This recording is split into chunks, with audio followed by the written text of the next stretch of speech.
Assalamualaikum warahmatullahi wabarakatuh. Waalaikumsalam warahmatullahi wabarakatuh.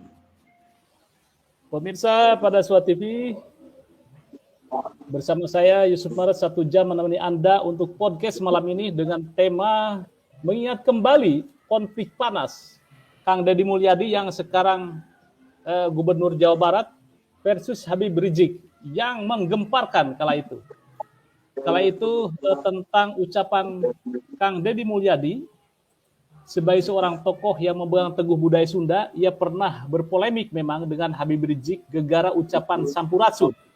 Ucapan tersebut dikatakan Kang Deddy sebagai bagian dari identitas budaya. Sedangkan Habib Rizik waktu itu sebagai tokoh FPI menganggap ucapan Sampurasun sebagai hal yang tidak seharusnya dilakukan dalam konteks agama atau Assalamualaikum gitu ya. Dan waktu itu sempat muncul bahwa Kang Deddy dituduh ingin menggantikan salam dengan Sampurasun. Ini yang menjadi heboh ketika itu. Nah, menurut Anda apa yang menjadi akar perbedaan pandangan antara Kang Deddy Mulyadi dengan Habib Rizik ini dalam konteks budaya lokal versus dengan agama? Silakan, Kiai. Baik, terima kasih Mas Yusuf. Sebenarnya akar persoalannya itu sederhana, Mas Yusuf. Kang Deddy Mulyadi beragama Islam, Rizik Syihab juga beragama Islam. Yang membedakan itu hal yang mendasari keberagamaan keduanya, Mas Yusuf. Kalau Bang Deddy Mulyadi, keberagamaan Bang Deddy Mulyadi dalam konteks ini Islam itu didasarkan kepada akar budaya Sunda, akar kebudayaan. Sementara Rizik Syihab, keberagamaan Rizik Syihab dalam konteks ini beragama Islam itu didasarkan kepada akar budayanya, yaitu Arab. Lebih dekat kalau saya mengistilahkan itu budaya jahiliyah, Mas Yusuf. Artinya dalam konteks apa yang dibutuhkan di tengah masyarakat jahiliyah itu adalah sistem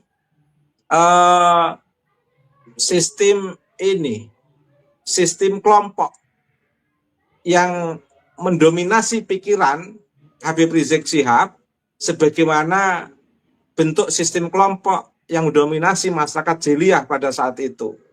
Atau kalau dalam bahasa keilmuannya adalah pola komunalisme, pola komunal. Itu ciri khas dari kebudayaan jahiliyah yang memang dibutuhkan saat itu. Di sini saya tidak berbicara dalam konteks positif negatif, tetapi memang masyarakat jahiliyah pada saat itu adalah masyarakat yang berkelompok, berkomunal, yang memang dibutuhkan. Karena masing-masing kelompok itu saling memperkuat kelompoknya masing-masing, sehingga perspektifnya pun adalah perspektif komunal. Yang di luar komunalitas dia, itu adalah salah. Sehingga konteksnya adalah konteks minna minhum. Nah, basis jahiliyah itu adalah basis yang temperamental. Orang lain dianggap salah, dia paling benar. Dan kebetulan saja beragama Islam yang sedikit mengkolengdonkan tradisi komunal itu. Karena dalam perspektif saya, Islam itu kan agama wahyu, Mas. Agama yang menurut saya yang bisa masuk ke seluruh kawasan kebudayaan, bahkan bisa membimbing konteks masing-masing budaya umat manusia, termasuk budaya masyarakat Arab jahiliyah yang masih nampak dalam pola kepribadian Rizik Syihab. Sementara Kang Deddy Mulyadi, keberagamaan dalam konteks ini keislaman Kang Deddy Mulyadi itu didasarkan pada prinsip kebudayaan masyarakat Sunda, masyarakat, dan sama-sama menggunakan Assalamualaikum, Mas Yusuf. Tetapi Assalamualaikumnya Kang Deddy itu kan Assalamualaikum yang diintegrasikan dengan sikap ramah tamah masyarakat Sunda dengan menggunakan istilah sampurasun. Sampurasun itu kan dari kata hampura sun. Sun itu kan saya, Mas Yusuf. Hampura itu kan mohon maaf. Jadi sebenarnya sama dengan orang Jawa saya, Jawa Tengah, itu kan kalau mau menyapa orang kan, punten, assalamualaikum, kan begitu Mas sebenarnya. Ngapunten, nyuwun mohon maaf, bahasa Indonesianya kan begitu. Orang Sunda juga begitu. Hampurasun, assalamualaikum, kan biasa itu Mas. Sebenarnya terlalu temperamental atau emosional kalau mengatakan bahwa Bang Deddy Mulyadi itu ingin mengganti salam dengan ampurasun. Sebenarnya tidak dalam konteks itu Mas Yusuf. Tapi ingin bagaimana etik universal Islam sebagai agama kewahyuan itu betul-betul bisa membumi dalam ruang kearifan lokal dalam konteks ini Sunda. Sebenarnya dalam konteks itu Mas Yusuf. Terima kasih. Ya, ini mungkin agak sedikit berbeda pandangan saya dengan Ki Ubed bahwa ketika waktu itu Habib Rizik memang mengkritisi tentang sampurasun, ucapan pembuka atau pembuka ketika bertemu dengan seseorang gitu ya. Nah, memang ini menjadi sebuah polemik ketika itu Kang Deddy Mulyadi mempopulerkan sampurasun. Di Sunda itu memang juga saya dengar, saya orang Sunda, memang kata-kata itu, Ki Ubed, sudah asing juga di saya gitu kan ya. Ketika itu Kang Deddy menyebut sampurasun, oh ternyata ini budaya Sunda sampurasun. Saya kira sampurasun itu bahasa Jawa. Ternyata itu budaya Sunda. Ketika nenek moyang kami itu menyebutnya akan bertamu atau ketemu, nah seperti itu. Memang tadi yang menjadi sebuah sorotan oleh Habib Rizik, ini yang menjadi polemiknya adalah bahwa Kang Deddy ketika itu ada tuduhan bahwa ini akan mengganti assalamualaikum dengan sampurasun. Padahal assalamualaikum itu adalah kata yang paling sempurna.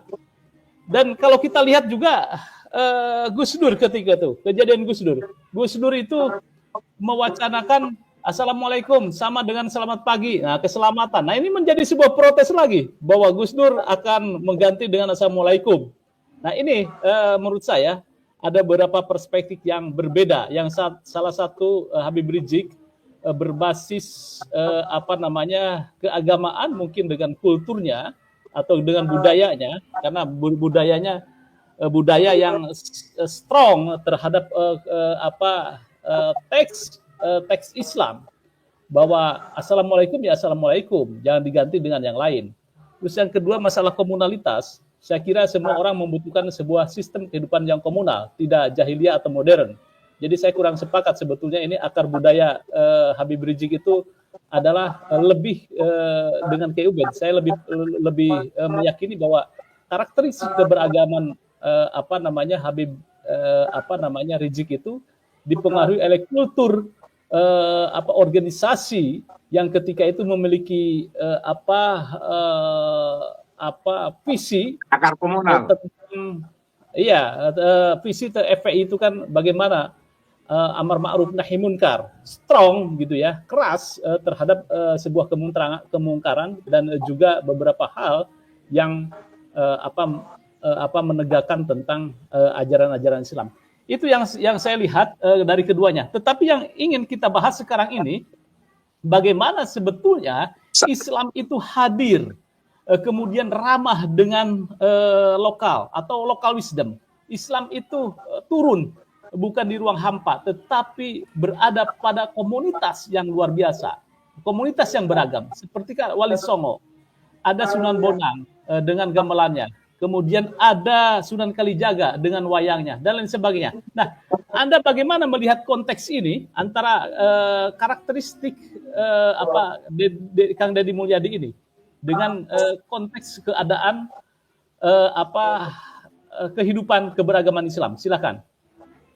Baik, sebelum saya menjawab pertanyaan yang kedua dari Mas Yusuf, saya ingin menambahi yang pertama tadi. Sebenarnya eh, sapa, daya sapa ala Sunda Kang Deddy Mulyadi dengan Sampurasun itu sebenarnya bukan dalam konteks untuk mengganti, Mas, tapi dalam konteks fleksibilitas dalam wilayah pergaulan dan komunikasi di tengah masyarakat, dalam konteks keberagamaan atau keberislaman kita itu tidak kaku lah, Mas. Dan itu sebenarnya yang dikehendaki oleh Gus Dur sebenarnya, ya, Mas. Yang kemudian disalahpahami oleh kebanyakan orang atau sebagian orang, seolah-olah Gus Dur ingin mengganti salam dengan selamat pagi. Sebenarnya tidak dalam konteks itu, Mas. Tapi dalam konteks fleksibilitas daya komunikasi keberislaman kita di tengah masyarakat yang majemuk, yang kompleks, sehingga tidak perlu fanatik dengan salam, meskipun dalam kemungkinan terbesar kita sebagai umat Islam itu akan menggunakan salam itu, tetapi tidak perlu memaksa dalam kompleksitas masyarakat, karena kita dihadapkan kepada keanekaragaman dan keberagaman dalam konteks keberagamaan di tengah kompleksitas masyarakat kita di Nusantara ini, Mas. Sebenarnya dalam konteks itu saya memahami Kang Deddy Mulyadi, dan kita tarik ke belakang juga pernah dilakukan oleh Kiai Haji Abdurrahman Wahid, Mas Yusuf. Kemudian pertanyaan yang kedua itu sebenarnya apa yang ingin dilakukan oleh Bang Deddy itu sebagai bagian daripada, kalau saya mengatakan begini, Mas Yusuf, sebenarnya Bang Deddy itu dalam konteks teks normatif, saya mencoba memahami Habib Rizik itu dalam konteks teks normatif keislaman itu memiliki kemampuan, tapi dalam konteks penghayatan nilai-nilai keutamaan, ketika dihadapkan kepada kearifan lokal atau local wisdom, Kang Deddy Mulyadi lebih piawe dalam konteks mempribumisasikan Islam, Mas Yusuf. Betul-betul bagaimana core value atau nilai dasar Islam itu oleh Kang Deddy Mulyadi itu menjadi indah karena bisa dipertemukan dengan core value nilai dasar kearifan lokal. Ini kan sebenarnya juga pernah disampaikan oleh Nabi kita, Nabi Muhammad SAW, dalam konteks innama bu'itstu liutammima makarimal akhlak. Kata innama bu'itstu liutammima, kata liutammima itu sebenarnya kan dalam konteks untuk menyempurnakan, Mas. Artinya apa?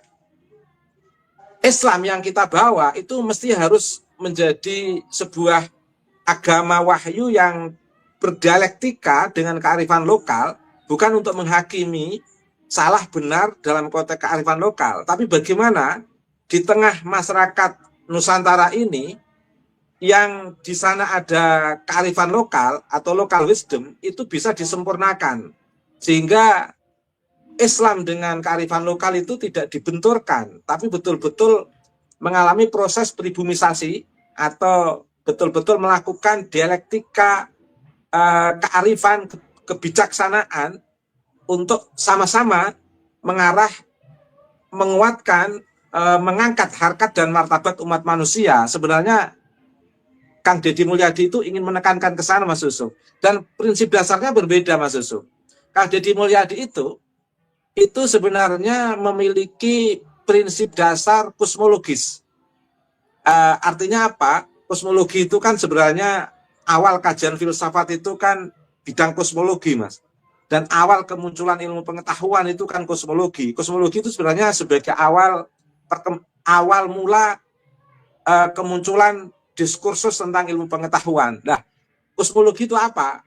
Kosmologi itu kan sebuah relasi suci antara manusia dengan Allah dan manusia dengan alam yang lain. Artinya manusia sebagai jagat cilik atau mikrokosmos itu bagaimana bisa didialektikakan dengan kesemestaan yang lain selain manusia sebagai makrokosmos atau jagat gede. manusia sebagai zakat cilik ini bagaimana bisa terjaga relasi sucinya antara manusia dengan alam, antara manusia dengan Tuhan. Karenanya Kang Deddy Mulyadi selalu mengatakan prinsip dasar perjuangan Kang Deddy itu adalah bagaimana membangun lingkungan. Nah, inilah prinsip keberagaman Kang Deddy yang menurut saya sangat presisi atau simetris atau betul-betul satu frekuensi antara keislaman Kang Deddy dengan paham kosmologi atau paham lingkungan atau paham kesemestaan Kang Deddy. Sehingga menarik menurut saya, Mas, keberagaman Kang Deddy itu didasarkan pada prinsip kesemestaan Kang Deddy. Nah, sementara kalau melihat Habib Rizik, keberislaman Habib Rizik itu betul-betul Islam yang betul-betul normatif apa yang dipahami dari teks.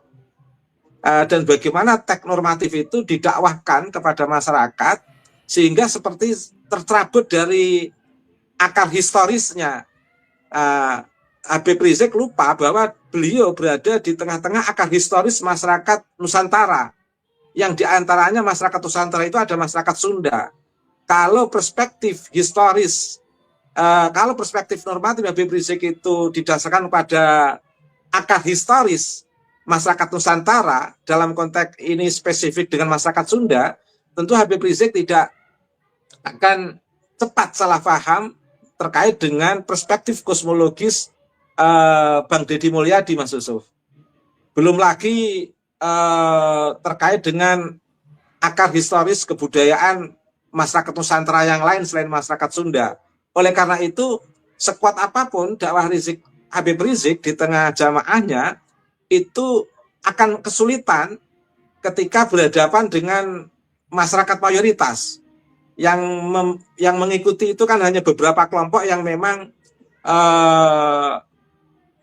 bagian kecil dari komunitas masyarakat yang memang sudah betul-betul menyatu dengan akar kebudayaannya masing-masing di Nusantara ini, Mas Yusuf. Terima kasih.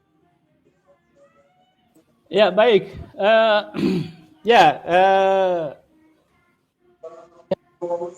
Memang karakteristik Kang Deddy ini menarik ini. Menariknya apa?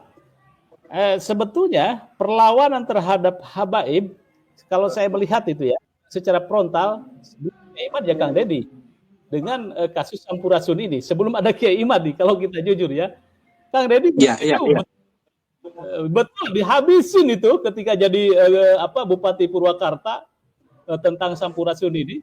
Dan Kang Deddy kalau di track pidato-pidatonya itu dengan lantang bahwa nenek moyang kami itu lebih agung. Mereka datang mengagung-agungkan nenek moyangnya yang tidak kita kenal. Nenek moyang kita lebih hebat. Kang Deddy dari sisi budaya. Cuman kelemahan Kang Deddy tidak ada konstruksi keilmuan secara formal waktu itu kan ya. Kalau Kiai Imad kan konstruksinya konstruksi kajian ilmiah. Nah, Kang Deddy adalah sebuah perlawanan budaya yang konteksnya ketika itu memang tidak ada sebuah kajian ilmiah dari Kang Deddy, tetapi memang Kang Deddy walaupun tidak memiliki kajian ilmiah tentang nenek moyang Nusantara itu lebih agung atau lebih hebat dibanding mereka, yang saya tangkap mereka itu siapa, Kang Deddy kurang tahu gitu ya. Tetapi ketika itu memang lagi berseteru itu ya dengan Habib Rizik. Ini sebetulnya yang keunikan Kang Deddy, yang konsisten terhadap budayanya, berislam tidak perlu menghilangkan budaya lokalnya. Gubernur salah satunya kemana-mana pakai baju putih, kemudian juga udang ya, belangkon putih, dan itu ciri khas beliau itu, ciri khas bahwa itu khas orang Sunda. Nah, kembali lagi ke sosok Kang Deddy. Beberapa hari yang lalu juga punya ketegasan terhadap tata kota seperti di Bogor gitu ya, yang habis dibombardir. Saya tidak tahu itu ada beberapa mungkin tempat-tempat yang dia habisin dan masuk turun jalan. Nah, artinya seperti yang Kiai Abed katakan bahwa tentang prinsip Kang Deddy itu memang kosmologis gitu ya. Kemudian juga lebih kepada kearifan lokal dan budaya, dan itu diabstraksikan. Itu menjadi sebuah prototipe bahwa pejabat era atau karakteristik seperti Kang Deddy memang dibutuhkan. Baik, KOP, kita kembali lagi tentang antara budaya dan Islam atau agama. Nah, belakangan muncul itu ada Islam, kemudian pribumisasi Islam. Nah, artinya bagaimana budaya itu bukan menjadi sebuah persaingan untuk mendapat pengaruh di masyarakat. Nah, ini bagaimana relevansinya atau kontekstualitasnya beragama tetapi ramah terhadap budaya? Persepsi Anda seperti apa ini? Oke, sebelum saya menjawab ke pertanyaan Mas Yusuf ini, saya ingin menyinggung, tadi sempat disinggung Mas Yusuf terkait dengan perbandingan Bang Deddy dengan Kiai Imaduddin Utsman. Kalau Kiai Imaduddin Utsman itu gerakannya didasarkan pada teori yang telah dibangun Kiai Imad, Mas. Jadi gerakan Kiai Imad dalam ceramah-ceramahnya di tengah masyarakat itu didukung tesisnya. Nah, kalau Bang Deddy, gerakan Bang Deddy itu didukung oleh karya saya ini, Mas. Nah, saya punya karya Islam Geger Kendeng dalam konflik ekologi dan rekonsiliasi akar rumput. Ini karya yang saya tulis setebal 400 halaman, Mas. Nah, jadi kalau ingin mencari legitimasi gerakan Kang Deddy, gerakan kosmologi Kang Deddy, perlu membaca buku saya ini, Mas. Dan saya juga berharap Kang Deddy punya buku saya ini. Karena gerakan Kang Deddy itu dari buku itu apa? Dari buku itu. Buku ini menjelaskan tentang relasi kosmologi, relasi suci antara manusia dengan Tuhan, Allah, dan relasi suci manusia dengan alam. Kalau alam itu saya sebut sebagai makrokosmos, kalau manusia itu saya sebut sebagai mikrokosmos. Allah saya istilahkan dengan metakosmos. Atau dalam bahasa kearifan lokal, manusia saya sebut sebagai jagat cilik, alam saya sebut sebagai jagat gede, Mas Yusuf. Lah, apa yang dilakukan oleh Bang Deddy dalam konteks gerakan beliau ketika menjabat sebagai bupati, ketika menjabat sebagai DPR, dan sekarang jadi gubernur, beberapa ceramah-ceramahnya itu banyak orang salah paham. Bahkan komunitas FPI pun mengatakan Kang Deddy sebagai orang musyrik. Nah, mengapa tuduhan itu sampai muncul? Karena mereka nggak memahami prinsip kosmologi Kang Deddy. Nah, gerakan kosmologi Kang Deddy itu memiliki legitimasi keberagamaan dalam konteks keislaman. Dan itu saya tulis dalam buku saya, Mas Yusuf. Mengapa dalam beberapa channel saya sudah mengomentari Kang Deddy dan viral itu, karena begitu saya membaca Kang Deddy, itu ada legitimasi teks yang memang sudah saya tulis setebal 400 halaman, Mas Yusuf. Ini terbit pada tahun 2016 bersamaan dengan saya mendapatkan penghargaan buku terbaik dalam versi IKAPI dari buku Islam Suluk Cebolek. Pada saat Suluk Cebolek itu dapat penghargaan, ini terbit, Mas Yusuf. Jadi di sini juga saya sebutkan tentang arti pentingnya kearifan lokal, Mas Yusuf. Prinsip normatif tentang bagaimana sinergisitas keislaman Kang Deddy dengan kearifan lokal Kang Deddy, itu sebenarnya Kang Deddy betul-betul ingin melaksanakan perintah Nabi, Mas. Nabi itu kan menegaskan bahwa beliau diutus hanya untuk menyempurnakan akhlak. Kata menyempurnakan itu bukan berarti menghapus akhlak. Akhlak itu kan begini, Mas Yusuf. Ini saya mau bicara secara normatif dulu. Akhlak itu kan tabiat manusia, sikap perbuatan manusia yang disadari maupun tidak disadari. Kalau sikap perbuatan manusia yang disadari maupun tidak disadari itu positif, baik, maka disebut akhlak mahmudah. Kalau sikap perbuatan manusia yang disadari maupun tidak disadari itu tidak baik, yang terefleksi itu tidak baik, maka itu disebut akhlak mazmumah. Akhlak manusia atau tabiat manusia itu sangat dipengaruhi oleh historisitas manusia, Mas Yusuf. Dalam konteks historis, manusia itu bersentuhan dengan lingkungan, kearifan lokal, kebiasaan-kebiasaan masyarakat, itu akan membentuk sikap perilaku masyarakat. Kalau Kang Deddy berperilaku seperti itu wajar karena dilahirkan di Sunda.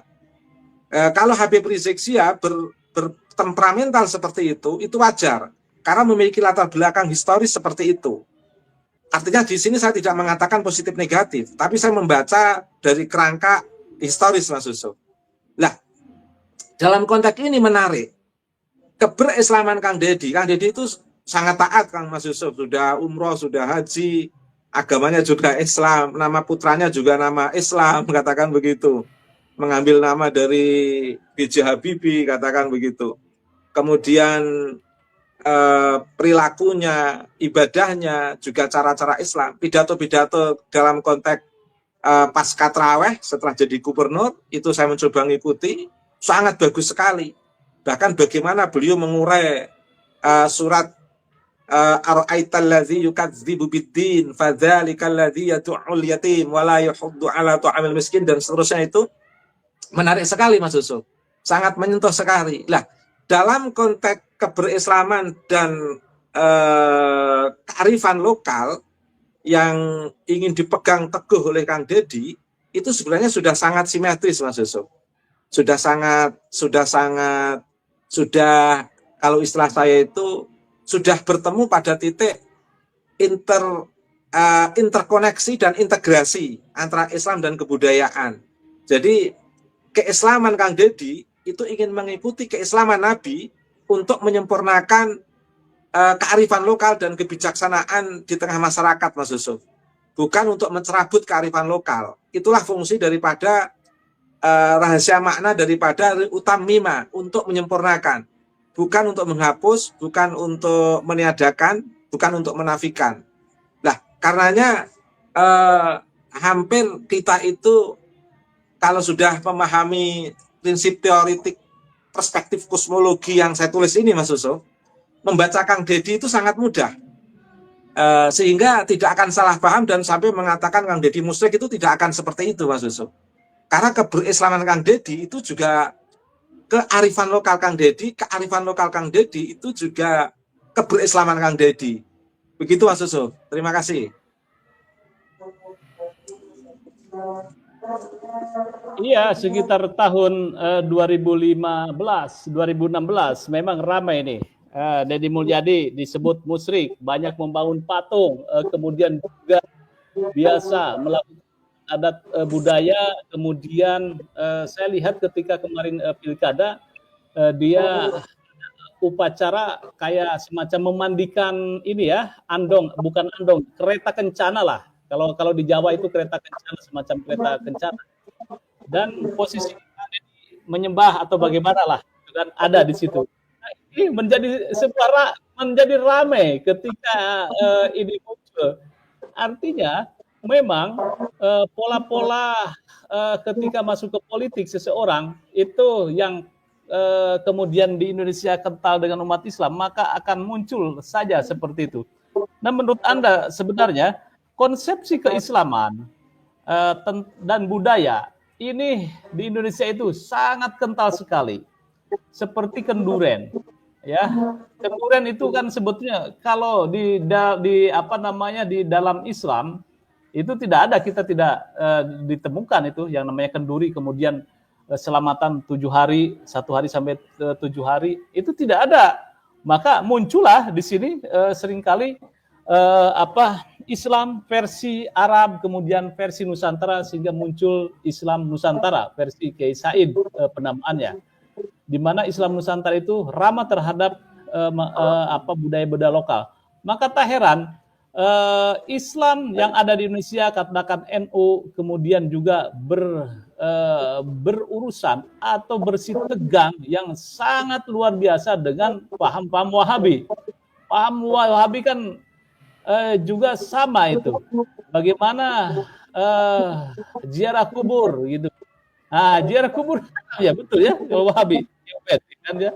Nah, sementara orang NU itu ziarah kubur ya 1 hari atau 2 hari, 3 hari, ya itu dilakukan. Itu artinya ada interaksi akulturasi budaya, tetapi konsepsinya atau substansinya Islam.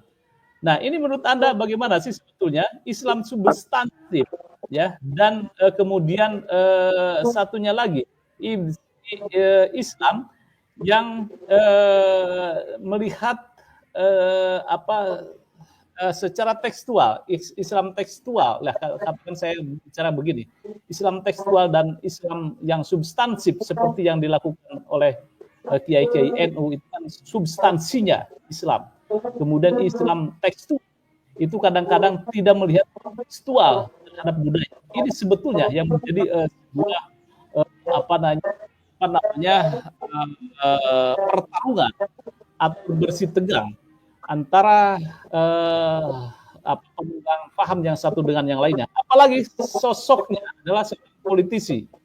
Katakan Kang Deddy waktu itu menjadi bupati, kemudian sekarang gubernur. Dan ini menjadi sebuah sebuah perhatian khusus. Tetapi belakangan apakah Anda melihat bahwa substansi itu atau tentang konotasi atau perspektif Kang Deddy itu musyrik, itu saya sekarang tidak melihat, tetapi lebih melihat bagaimana actionnya Kang Deddy itu masuk ke selokan, membunyi hangusan hibik itu ya, yang di mana tuh, yang di Bogor dan sebagainya. Nah ini bagaimana? Apakah umat Islam ini sudah sangat menerima terhadap akulturasi budaya atau bagaimana menurut Anda? Oke, terima kasih Mas Yusuf. Sebelum saya menjawab pernyataan yang panjang dari Mas Yusuf, saya ingin memulai dari konsep antara normativitas dan historisitas, Mas Yusuf. Jadi dalam keberagamaan seseorang, jadi dalam keagamaan seseorang itu ada keberagaman seseorang, Mas Yusuf. Keagamaan itu terkait dengan prinsip normativitas, keberagamaan itu terkait dengan prinsip historisitas. Siapapun, dalam konteks keagamaan siapapun, itu tidak akan pernah lepas dari keberagamaannya. Nah, keberagamaan didasarkan pada keagamaan, keagamaan tidak akan pernah meninggalkan keberagamaan. Prinsip normativitas seseorang dalam memahami agama itu tidak akan bisa lepas dari pengaruh prinsip historisitas seseorang yang mempengaruhi seseorang itu dalam memahami agama, Mas Yusuf. Karenanya perspektif Gus Dur itu akan berbeda dengan perspektif ilmuwan dari Timur Tengah. Ilmuwan dari Timur Tengah itu dilatar belakangi oleh normativitas dan historisitas mereka. Gus Dur memiliki normativitas dan historisitas Gus Dur sebagai masyarakat Nusantara atau masyarakat Indonesia. Ini teoritisnya begini, Mas Yusuf. Nah, oke. Termasuk di antara perspektif historisitas itu adalah respon kebudayaan, Mas Yusuf. Tentu saja seluruh umat manusia di bumi ini tidak bisa lepas dari kebudayaan. Kebudayaan itu sebenarnya jangan dipahami secara negatif, karena kebudayaan itu lahir dari suasana kondisi masyarakat untuk menjawab zamannya. Karenanya kebudayaan masing-masing umat manusia itu berbeda-beda sesuai dengan kebutuhan. Kalau kebudayaan masyarakat di daerah tropis tentu berbeda. Dia akan punya cara untuk merespon cuaca tropis itu, Mas, suhu yang tropis itu. Dan kebudayaan masyarakat Nusantara itu akan merespon dengan kondisi cuaca geografis masyarakat Nusantara. Jadi sama, misalnya begini, masyarakat Nusantara tadi disebutkan Mas Yusuf itu ada yang membuat patung. Patung itu dalam konteks Bang Deddy, kita kaitkan langsung dalam konteks Bang Deddy. Bang Deddy membuat patung itu sebenarnya suatu respon kebudayaan Bang Deddy yang sangat wajar, Mas Yusuf, untuk merefleksikan catatan sejarah, kenangan dalam bentuk patung. Itu tidak ada bedanya dengan konsep Arab. Kalau Arab itu kan mereka merespon kebudayaan mereka dengan cara membuat syair. Jadi begini, Mas Yusuf, orang Arab membuat syair, itu apa bedanya dengan orang Arab dengan orang Indonesia membuat patung, Mas Yusuf? Kalau mereka membuat syair adalah merefleksikan si, budidaya rasa karsa mereka dalam bentuk syair. Lah Kang Deddy itu merefleksikan budidaya karsa Kang Deddy dalam bentuk patung. Nah, cuman memang patung di Indonesia itu tidak se ekstrim patung di kawasan Timur Tengah. Dalam konteks ini di Yaman, Mas Yusuf. Itu harus kita pahami bersama. Kalau di Yaman itu patung itu kan memang zaman dulu untuk sesembahan, Mas. Bahkan patung-patung di tanah Arab, di Jazirah Arab, masyarakat Arab itu dari kajian filologi Prof. Manahim Ali, itu mereka mengenal patung itu karena dari orang-orang Yaman, Mas Yusuf. Dan patung bagi masyarakat Yaman itu dulu memang untuk sesembahan. Masyarakat Yaman itu dulu memang penyembah patung, Mas Yusuf. Patung disembah. Nah, masyarakat Nusantara itu sebenarnya patung untuk simbol kebudayaan, Mas Yusuf. Jarang masyarakat Nusantara menyembah patung. Patung disembah itu kan di India, Mas Yusuf. Tapi kalau di Nusantara, patung itu sebenarnya refleksi kebudayaan murni untuk sebagai sebuah ornamen. Nah, sebagai sebuah ornamen artinya apa? Sebagai sebuah penanda yang menyimpan sebuah pengetahuan, kenangan. Itulah patung, Mas Yusuf. Sama seperti ibaratnya orang Arab membuat syair. Syair itu kan sebagai sebuah ornamen, tanda yang menyimpan pengetahuan. Jadi apa bedanya patung dengan syair? Sama sebagai penanda penyimpan pengetahuan sebenarnya, Mas Yusuf. Lah, Kang Deddy itu meskipun bikin patung, kita belum pernah melihat ritual Kang Deddy menyembah patung yang dibuat itu, Mas Yusuf. Nah, yang kita ketahui patung itu dari hasil pembacaan saya itu bagi Kang Deddy itu ya refleksi kebudayaan sebagai sebuah ornamen yang menyimpan pengetahuan dalam konteks khasanah Nusantara. Dan itu nggak ada bedanya dengan sistem syair-syair di Arab yang dibuat oleh orang Arab sebagai sebuah ornamen untuk menyimpan pengetahuan, penanda khasanah Arab yang menyimpan pengetahuan melalui syair-syair, Mas Yusuf. Jadi itu kalau saya boleh mencoba untuk menginterpretasikan apa yang menjadi kegelisahan Mas Yusuf. Terima kasih, Mas.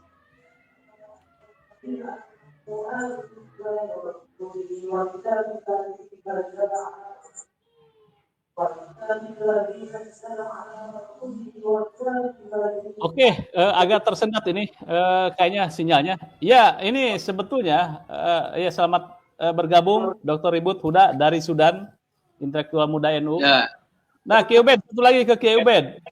Ki Ubed, ketika zaman Orde Baru, ini kan zaman Orde Baru itu banyak kebijakan yang diterapkan untuk membentuk identitas nasional yang lebih seragam. Jadi menurut Anda ini seberapa besar dampak dari kebijakan Orde Baru terhadap tereliminasinya budaya lokal, termasuk budaya Sunda? Jadi kadang-kadang ini yang menjadi problematik. Satu sisi menjadi problematik, satu sisi memang nasionalisme itu penting. Tetapi ketika ini terjadi, maka orang akan terasing dengan budayanya sendiri. Maka Kang Deddy sebetulnya adalah bentuk atau potret penentangan terhadap kebijakan Orde Baru yang menginginkan sebuah budaya yang seragam, tetapi tetap memegang teguh terhadap Bhinneka Tunggal Ika. Berbeda-beda tetapi satu tujuan. Kira-kira bagaimana menurut Anda, Ki Ubed?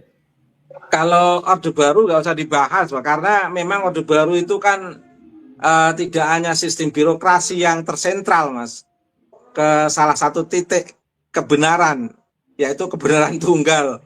Dalam konteks ini Pak Soeharto, yang saat itu betul-betul mengundang sampai Mas Yusuf yang masih muda saja pengen memberontak Pak Harto saat itu. Dan termasuk dalam konteks kebudayaan itu juga tersentral. Kalau ada laporan ke pusat, dianggap kebudayaan masyarakat itu mengganggu stabilitas nasional, oh itu pasti langsung ditindak, Mas. Jadi semua wacana kebudayaan pun harus seragam, sebagaimana sistem birokrasi pun harus seragam sumber kebenarannya ya kebenaran penguasa di saat Orde Baru itu, Mas Yusuf. Ya tentu plus minus dalam konteks kenyamanan, ketenangan di Orde Baru, tapi dalam konteks ketidakpuasan, kegundahan, kegelisahan, dan kayak api dalam sekam, suasana-suasana hidup di Orde Baru itu, Mas Yusuf. Nah, sekarang ini kelihatannya ada banyak hiruk-pikuk, konflik, tetapi menarik, ada banyak hasanah. Diskursus nasab misalnya, itu kesannya kan ada konflik. Tapi menurut saya itu bukan, itu memancing, memantek perkembangan ilmu pengetahuan dalam peradaban Islam yang luar biasa, Mas Yusuf. Sehingga masyarakat itu dibikin cerdas, tidak satu kebenaran otoritatif. Jadi masyarakat Muslim itu betul-betul telah dibuka dengan kebenaran-kebenaran yang bersifat etik universal, tidak berada dalam ruang kebenaran yang otoritatif. Termasuk sebenarnya Habib Rizik itu kan produk Orde Baru, Mas, sebenarnya. Pam Swakarsa itu produk Orde Baru untuk menjawab problem keberagaman dengan refleksi yang cenderung agak euforia saat itu, dan sebagai bentuk ketakutan pemerintah saat itu akhirnya membentuk Pam Swakarsa. Tapi sebenarnya tetap memiliki nilai positif, tetapi dalam konteks suasana yang bisa mencerdaskan ya era sekarang ini itu, Mas, era yang sangat terbuka sehingga semua orang bisa berdebat, berdiskusi. Toh kebenaran itu nanti akan bisa dirasakan oleh mereka yang emosional sekalipun. Contohnya misalnya seemosi apapun Tuan Mudakari, dia pasti dalam hati nuraninya akan menerima kebenaran yang bersifat etik universal. Mengapa disembunyikan? Ya karena memang dia pengen punya ruang. Kalau dia langsung setuju kebenaran yang universal, nanti dia nggak dapat komunitas nanti. Karena baru menikmati komunitas barunya Tuan Mudakari ini. Maka kita pun menganggap itu positif untuk proses pencarian Tuan Mudakari. Untuk mendapatkan etik universal yang lebih mapan untuk hari-hari berikutnya, Mas Yusuf. Makanya kita sangat menghargai Tuan Mudakari dalam konteks balik badan, istilah Kiai Imad itu. Kita menghargai, tetapi kita yakin dalam hati nurani dan hari-hari ke depan dia akan merasakan apa arti prinsip etik universal. Sama seperti kebudayaan, Mas. Dalam sistem kebudayaan itu memiliki nilai moral dari masing-masing sebuah kawasan masyarakat dunia ini. Tapi di tengah kebudayaan itu ada etik universal yang disebut kearifan lokal atau local wisdom. Pada titik itulah maka akan mudah bertemu dengan Islam sebagai agama wahyu. Karena Islam sebagai agama wahyu juga memiliki etik universal. Itulah yang menguatkan gerakan Kang Deddy Mulyadi. Ada rasa nilai keislamannya sekaligus ada rasa kearifan lokalnya, dan itu bisa bertemu dalam satu gerakan Kang Deddy. Tapi memang masyarakat yang menyalahpahami itu hanya akan menganggap Kang Deddy musyrik lah dan lain sebagainya. Tapi saya pastikan gerakan Kang Deddy itu memiliki legitimasi teks, dan itu saya tulis di buku saya 2016 yang udah lama lalu, Mas. 14 halaman ini. Makanya bagi mereka yang salah paham terhadap gerakan Kang Deddy, kayaknya perlu membaca buku karya saya ini, Mas, Islam Geger Kendit dalam Konflik Keberagaman dan Kearifan Lokal. Makasih, Mas Yusuf. Sekaligus iklan, sekalian iklan, Mas Yusuf. Ya. Tidak masalah gitu kan. Oke, ini selamat datang Dr. Ribut Nur Huda, intelektual muda NU yang ada di Sudan. Saya ingin melihat ini, apa menurut Anda ini kan ya? Anda kan banyak lama di Timur Tengah, di Sudan, dan juga tentu akar budaya Anda adalah NU. Kemudian kemarin juga ada Islam Nusantara yang digaungkan oleh Kiai Said gitu ya. Ini perspektif Islam yang di Timur Tengah dengan perspektif Islam yang ada di Nusantara, ini perbedaan yang signifikan itu seperti apa ini, Dr. Ibu?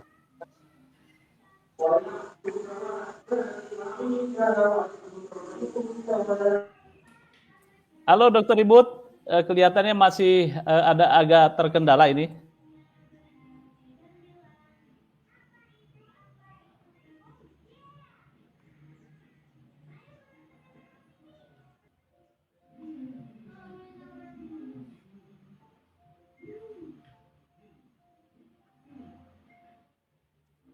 Atau kita lanjutkan kita untuk mengisi ruang kosong, Mas Yusuf?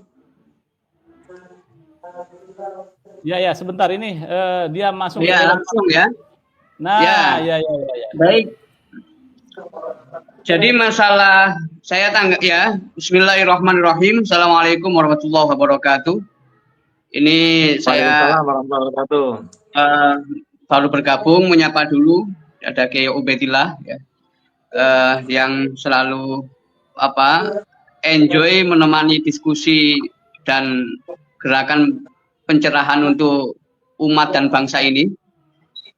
Tadi beliau juga telah menyampaikan ya, saya mendengar beberapa hal dan persoalan masalah lokalitas ya, akar budaya lokal itu ya saya seperti yang saya tahu ya dari pengalaman ke Mesir, ke Sudan, ke Emirat ya, ke Saudi, ke Maroko. Saya membaca bahwa masing-masing negara, termasuk dalam hal ini negara Arab, ya, itu mereka juga membanggakan lokalitas, membanggakan lokal wisdom, kebijaksanaan lokal yang terbentuk melalui budaya.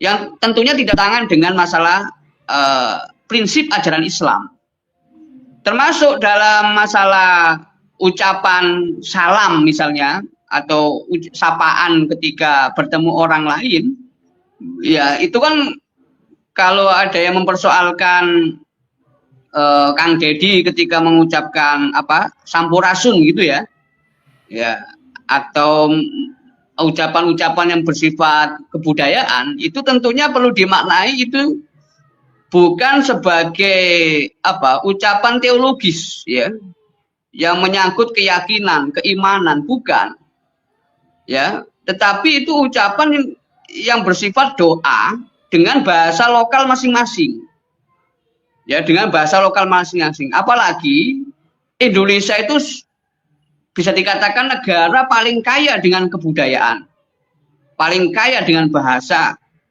paling kaya dengan warisan-warisan leluhur.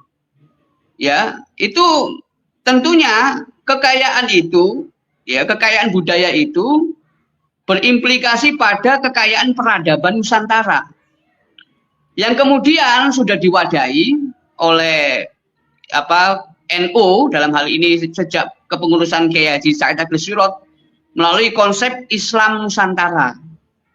Ya, termasuk Gus Yahya Stakuf ya, Ketua Umum PBNU ya, itu juga menyebut bahwa Islam Nusantara itu representasi dari moderasi beragama. Ya, moderasi beragama. Ini kajian-kajian ini melihat asal-usul keberagamaan itu tidak bisa dibaca dalam konteks fikih, karena fikih itu partikular, juz'i, terkait masalah ruang dan waktu, tapi dibaca melalui prinsip, melalui melalui usul, bukan fikihnya. Itu bisa ketemu ya, misalnya menyikapi masalah ucapan Kang Deddy ya cukup aja al-ibratu bil ma'ani la bil alfaz ya, nggak ada masalah, udah selesai itu. Kita melihat maknanya bukan melihat lafadznya. Dalam arti makna itu menyangkut konteks kebudayaan. Nah, kemudian di Mesir misalnya. Di Mesir itu dulu di zaman Presiden Mursi itu ada sentimen untuk menghabiskan warisan-warisan patung. Ya, Ramses itu. Patungnya Fir'aun. Itu dianggap mengarah kepada syirik. Sehingga ada semangat untuk mengganti otoritas keulamaan ya di Al-Azhar yang sebagai acuan waktu itu, diganti yang sepemikiran dengan semangat Ikhwanul Muslimin yang formalisasi syariat Islam itu. Kayak hal-hal berbau patung ini seperti kita melestarikan tradisi tradisi paganisme, ya, menyembah berhala seolah-olah begitu, padahal ya tidak, itu warisan sejarah, itu peradaban. Bukan berarti kemudian Presiden Sisi mengajak orang rame-rame untuk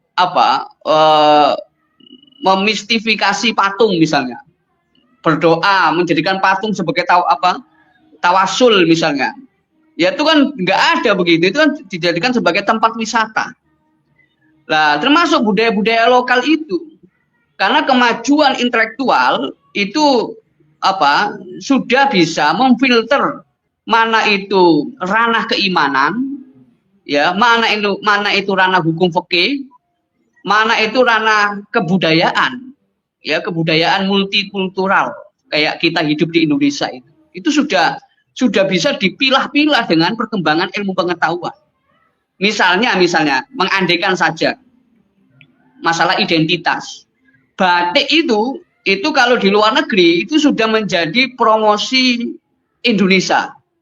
Bagian dari promosi kebudayaan Indonesia. Jadi bukan pakai jubah seperti Habib Rizik, itu bukan, itu identitasnya bukan, tidak mewakili identitas Islam Nusantara gitu. Ya, misalnya kita orang Indonesia di luar negeri ya pakai jubah, itu nanti kan dikira Arab gitu. Maka itu perlu diperhatikan ya, kalau sholat sunnah misalnya, sholat Id, sholat Jumat sunnahnya pakai baju putih, ya, sholat Id sunnahnya pakai baju yang baru walaupun nggak putih. Nah, kalau sholat Jumat pakai baju putih, pakai jubah, oke lah gitu, tidak pakai batik. Tapi kalau rapat, pertemuan kebudayaan, ya pakai batik lah gitu. Nah, ini contoh saja, contoh bagaimana dunia keilmuan itu berkembang, sehingga dengan ilmu itu keimanan seseorang itu bisa dikatakan terjaga atau tidak. Makanya jangan sampai ada narasi melawan kebudayaan. Dalam arti warisan budaya lokal yang ada di Indonesia itu. Nah ini, jadi bedakan identitas lokal dengan identitas nasional dan identitas dalam hal ini identitas Arab. Ya kalau pakai baju putih-putih, jubah-jubah itu kan ya ke Arab-Araban gitu loh ya. Nah, oke lah kalau kita menghidupkan bahasa Arab sebagai bagian dari unsur penting ajaran Islam. Tapi kalau budaya Arab dari pakaian, ya apalagi sampai pakai bahasa Arab untuk menggeser bahasa lokal itu, yaitu jangan sampai terjadi.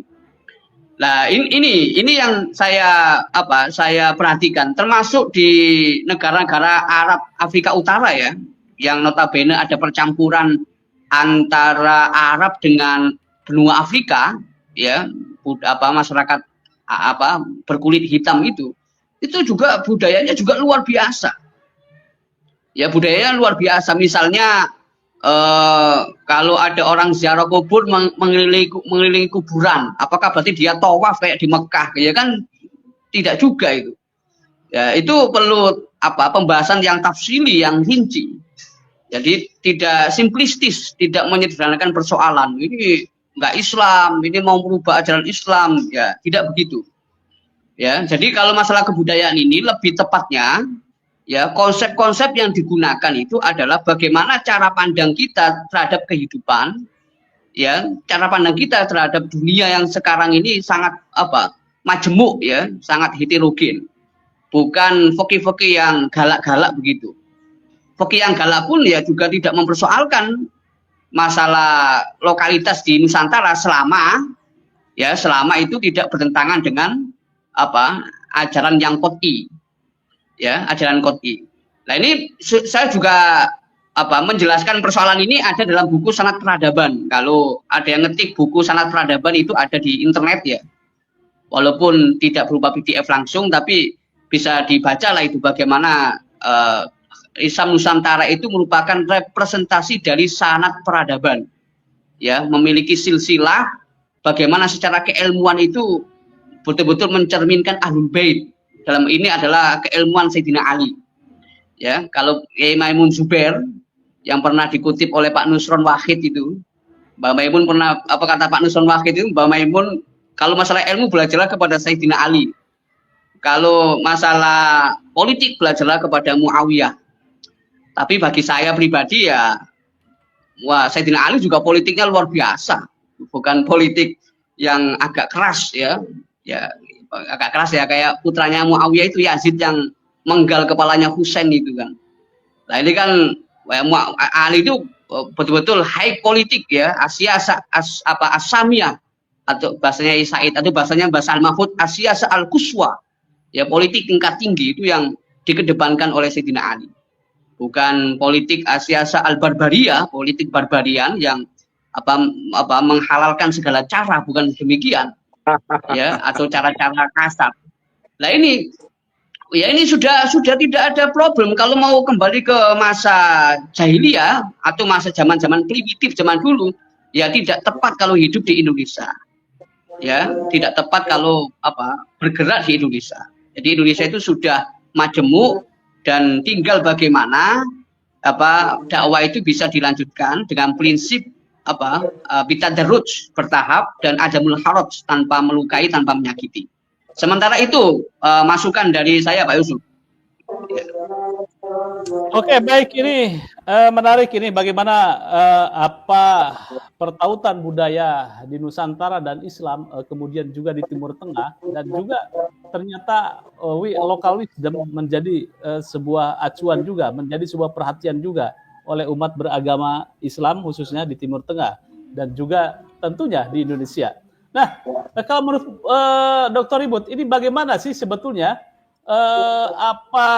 head to head atau hadap-hadapan antara budaya dan Islam itu seperti apa nih sebetulnya ke depannya? Apakah ini akan menjadi sebuah problem ketika budaya berhadapan dengan agama-agama atau dalam hal ini katakanlah Islam itu ya?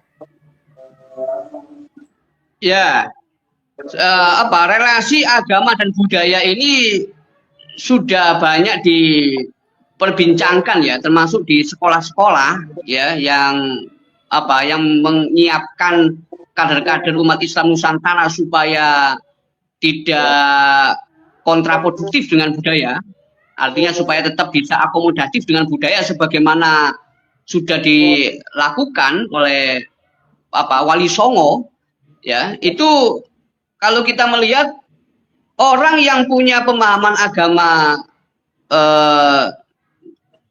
baik, pemahaman agama yang baik, pemahaman pemikiran yang bagus ya, itu tentu tidak akan pernah dengan semerta-merta menggunakan ucapan ulama untuk dieksekusi melawan budaya. Ya, saya kasih contoh saja. Ini contoh di Prancis, orang yang menyembelih tukang gambar karikatur Nabi itu kan disebut orang dari negara Sisan. Orang dari Sisan itu dia datang di Prancis nyembelih orang yang membuat karikatur Nabi. Dibunuh dia itu.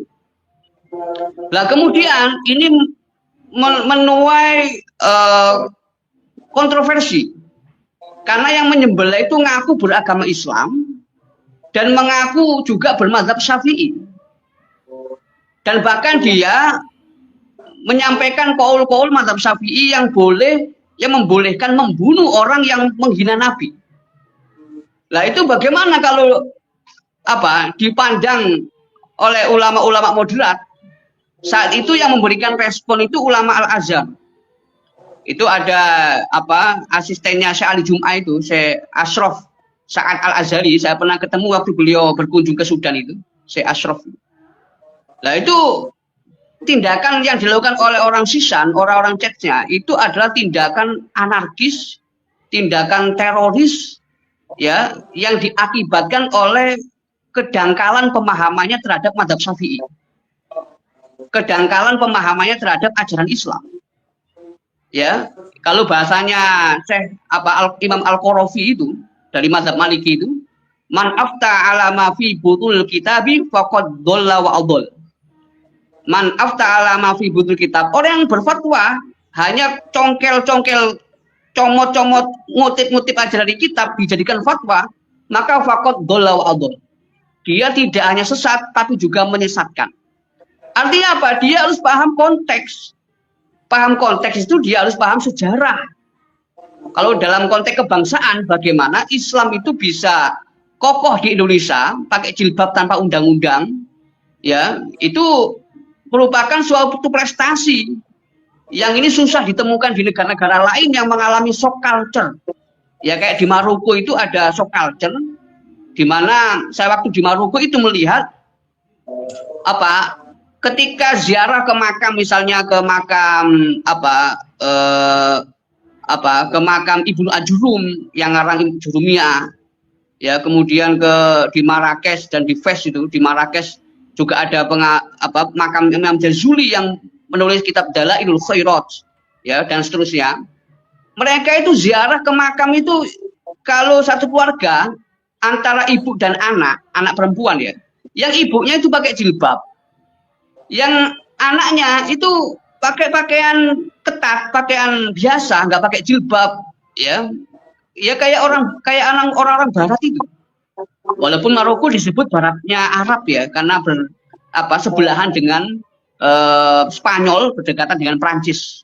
Ya kiblat budayanya tarik menarik antara Islam dengan ke Barat. Gitu. Nah itu kan shock culture itu. Artinya mereka itu sudah cari cara pakaiannya itu udah kayak kalau pakaian kayak ibunya pakai kerudung itu dianggap kampungan barangkali begitu. Nah, Indonesia tidak. Bagaimana masyarakat itu yang muda-muda itu bisa melanjutkan orang-orang atau para pendahulunya, orang tua, guru-gurunya masih pakai jilbab.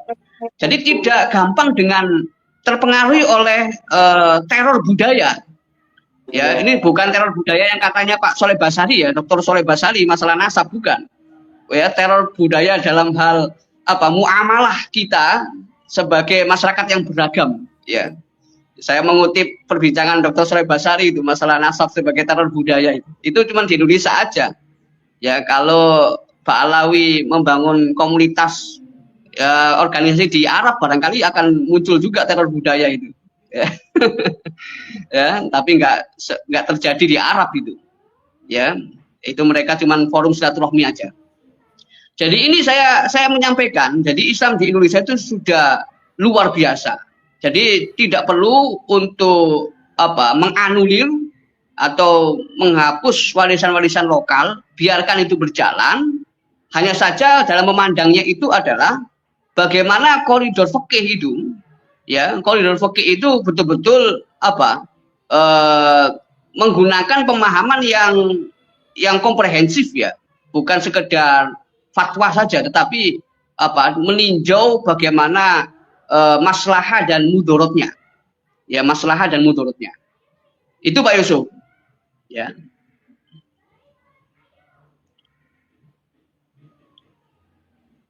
Terima kasih udah 1 jam. Saya ke Kiai Ubedillah. Kiai Ubedillah mungkin ada closing statement atau mengomentari terhadap Dr. Ribut yang memang kalau kita lihat di era globalisasi memang ada kekhawatiran bagaimana budaya lokal itu tergerus, dan Deddy Mulyadi ini sangat sadar betul bagaimana budaya lokal ini tidak tergerus, dan konteksnya juga tidak berlawanan dengan agama, tetapi agama menjadi substansi atau inspirasi menghidupkan budaya lokal tanpa ada sebuah pertentangan antara agama dan budaya. Itulah sosok yang saya lihat di diri Deddy Mulyadi. Silakan Ki Badillah. Terima kasih untuk konteks Dr. Ribut is the best. Saya sangat mengapresiatif beberapa hal yang disampaikan, sangat maslahah Mas Yusuf. Saya hanya ingin menambahi dalam closing statement ini, Bang Deddy Mulyadi dalam konteks keberagamaan dan keberislamannya itu saya kira patut menjadi contoh untuk umat-umat yang lain di negeri ini, Mas Yusuf, dan tidak perlu khawatir dengan simbol-simbol preman berjubah atau mereka-mereka yang seolah-olah mengatasnamakan Islam, tetapi justru mencerminkan pemahaman keislaman yang sangat dangkal dengan mengabaikan aspek-aspek historis. Nah, sebenarnya kita itu punya modeling Mas Yusuf. Dalam konteks normatif keislaman kita punya model, yaitu Al-Mustafa, Al-Mujtaba, Al-Murtada, Al-Muntaka, Habibil Mahbub, Syafil Ilal, wa Mufarijil Kurub, Sayyidina wa Maulana Muhammad sallallahu alaihi wasallam. Itu model kita dalam prinsip normatif keberagamaan yang secara riwayat telah kita unduh dari guru ke guru sampai sahabat sampai pada Nabi Muhammad sallallahu alaihi wasallam. Nah, dalam konteks kebudayaan historis kita juga punya model Mas Yusuf, yaitu Wali Songo. Yang telah ditegaskan oleh Gus Dur sebagai bentuk pribumisasi Islam Wali Songo itu, yang itu cukup menghiasi perspektif kita pada saat kita membaca kitab kuning Mas Yusuf. Artinya begini, saya yakin kalau warga Nahdien atau umat Islam secara keseluruhan membaca teks tentang jihad di dalam fikih, murni di dalam fikih, mungkin 80% akan menerima pola-pola keislaman yang bersifat konfrontatif dalam menghadapi mereka yang diasumsikan telah menjadi musuh Islam. Dan meskipun asumsi mereka yang menjadi musuh Islam itu didistorsi oleh kehendak kuasa tokoh-tokoh tertentu, dan umat Islam akan mudah terpancing Mas kalau hanya berhenti pada perspektif teks fikih dan jatuh pada ketokohan yang mengarah pada kehendak kuasa. Ini repot. Kalau pengetahuan yang dianggap sudah paling benar oleh seseorang dari teks, kemudian didukung oleh doktrin ideologis dari tokoh-tokoh tertentu, wah ini bisa menjadi api yang membara untuk melakukan konflik atas nama agama Mas. Tapi mengapa di Indonesia tidak terjadi? Karena masyarakat kita sebelum membaca teks itu sudah terkondisikan oleh budaya pribumisasi Islam Mas.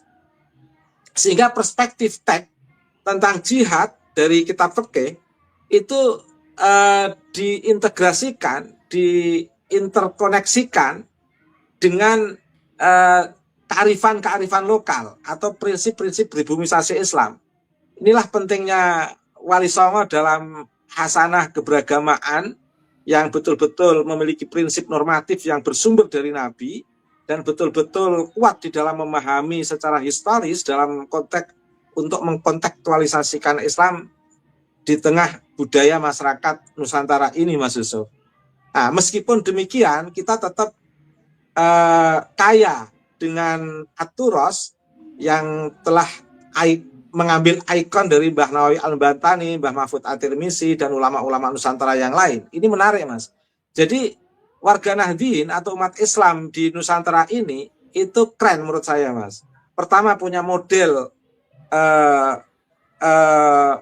uswah hasanah yaitu Nabi Muhammad.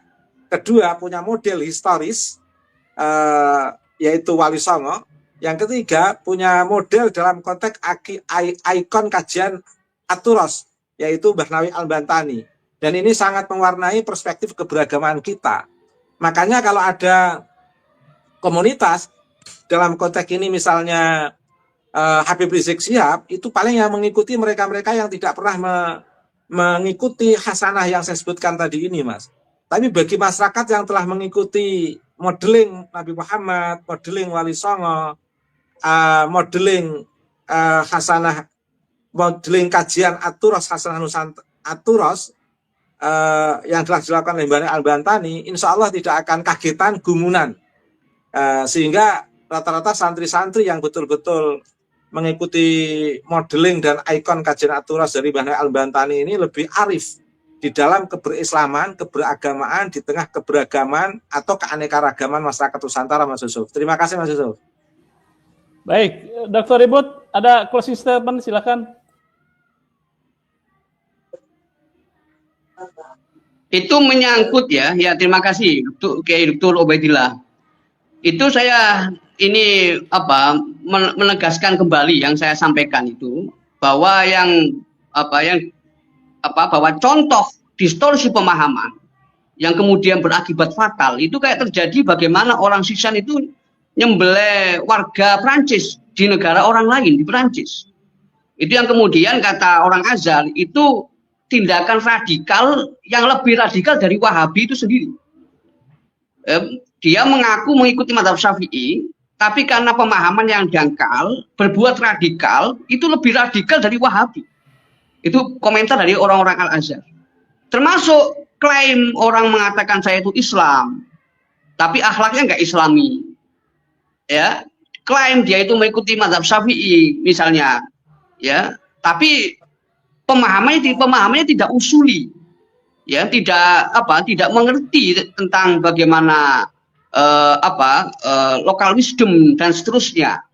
Nah, ini justru berdampak buruk bagi masa depan kebudayaan, masa depan peradaban. Nah, oleh karena itu, ya, termasuk kajian kenasapan itu sangat relevan untuk bagaimana merumuskan asal-usul moderasi dalam beragama. Jadi bukan konsep moderasinya, tapi asal-usul moderasi beragama itu bagaimana.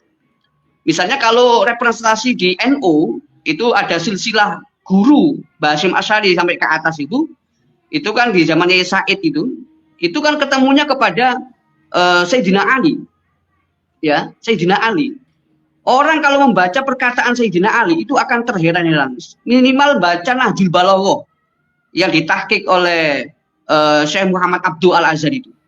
Itu orang akan terheran-heran. Bagaimana hikmah atau wisdom yang diwariskan oleh Sayyidina Ali itu tidak ada habisnya. Nah, kalau gaya-gaya kayak formalisasi ajaran Islam, ya, yang kontraproduktif dengan budaya, ya, bahkan antagonistik dengan budaya, ya, itu barangkali ya coraknya zaman dulu ya ada-ada aja, ya, itu mungkin coraknya yang dikhawatirkan itu coraknya Yazid bin Muawiyah, ya, Yazid bin Muawiyah yang sangat ambisius sampai menghabisi Ahlul Bait itu. Nah, ini menarik ini. Ya, ini menarik karena apa? Karena orang yang punya pemahaman bersanad, ingat ini bukan riwayatnya ya, tapi pemahamannya. Kalau pemahamannya bersanad, otomatis riwayatnya juga bersanad dan tidak sebaliknya. Ya, kalau diroyahnya itu punya sanad, wah, kita yakin ke depan ini akan banyak generasi-generasi yang punya pemahaman moderat bimaknal kalimah dalam arti yang sesungguhnya, bukan hanya klaim semata. Oleh karena itu, moderat tengah-tengah atau wasatiyah di tengah-tengah itu masih butuh penjelasan. Ya, makanya saya menulis buku Sanad Peradaban ini, asal usul moderasi dalam Islam. Ya, ini akan saya teruskan lagi di buku-buku yang lain. Jadi kalau Kang Deddy itu kalau beliau berjuang untuk lokalitas, itu justru adalah kewajiban. Ya, kalau kita nggak punya lokalitas, kita nggak punya sejarah, Indonesia ini akan mudah diganti identitasnya kayak negara-negara Arab ini, pertarungan identitas, bukan kolaborasi identitas. Sedangkan kita ini harus akomodatif, ya, akomodatif. Oke lah kalau pakai baju model-model Yaman, silahkan lah, ya, tapi jangan sampai kesannya itu mempertentangkan, ya, budaya Sunda dengan budaya Islam. Itu jangan. Ya, ini aja Pak Yusuf, closing statement dari saya. Jadi hindari distorsi pemahaman. Ya. Terima kasih. Ya. Terima kasih. Menjaga keberagamaan dalam kerangka agama adalah keharusan. Contoh konkretnya di Indonesia seperti perayaan Maulid Nabi yang dilaksanakan dengan nuansa budaya lokal. Itu banyak sekali. Ini adalah bukti bahwa agama dan budaya bisa berjalan beriringan tanpa konflik. Dan juga kita harus belajar bagaimana tentang moderasi agama. Nanti kita akan berbicara tentang bagaimana sanad peradaban ini sepertinya menarik. Bagaimana sanad peradaban ke depan dan konflik budaya terutama sekarang yang terjadi dengan kebijakan Donald Trump sebagai Presiden Amerika dan beberapa pengamat mengatakan sanad peradaban dipecah Mas Yusuf, menarik Mas Yusuf itu Mas. Iya, betul. akan terjadi benturan budaya dan peradaban. Terima kasih para netizen. Selamat kepada Kang Deddy Mulyadi sebagai Gubernur Jawa Tengah. Ini gubernur saya ini. Saya bangga dengan Kang Deddy yang turun gunung ke selokan-selokan dan menegur dan melarang untuk karya wisata anak-anak sekolah gitu kan. Cukuplah, jangan study tour gitu kan ya. Udah nggak ada study tour gitu kan ya. Paling karya wisata dan itu bayarnya udah di luar sekolah gitu kan. Berbagai kebijakannya cukup memberikan contoh dan model buat gubernur yang lain. Terima kasih Ki Ubedillah, terima kasih Dr. Ribut dan juga netizen. Jangan lupa like, share, subscribe pada Suara TV. Wassalamualaikum warahmatullahi wabarakatuh. Salam.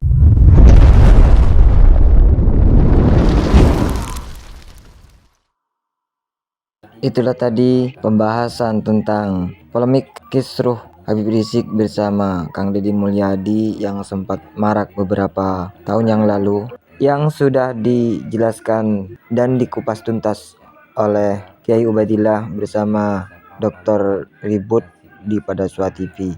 Semoga saja ini bisa mencerahkan masyarakat dan memberikan gambaran tentang makna dari polemik tersebut. Bagaimana menurut pendapat teman-teman semua? Silahkan lanjut di kolom komentar. Terima kasih sudah support. Al-Fatih. Assalamualaikum warahmatullahi wabarakatuh.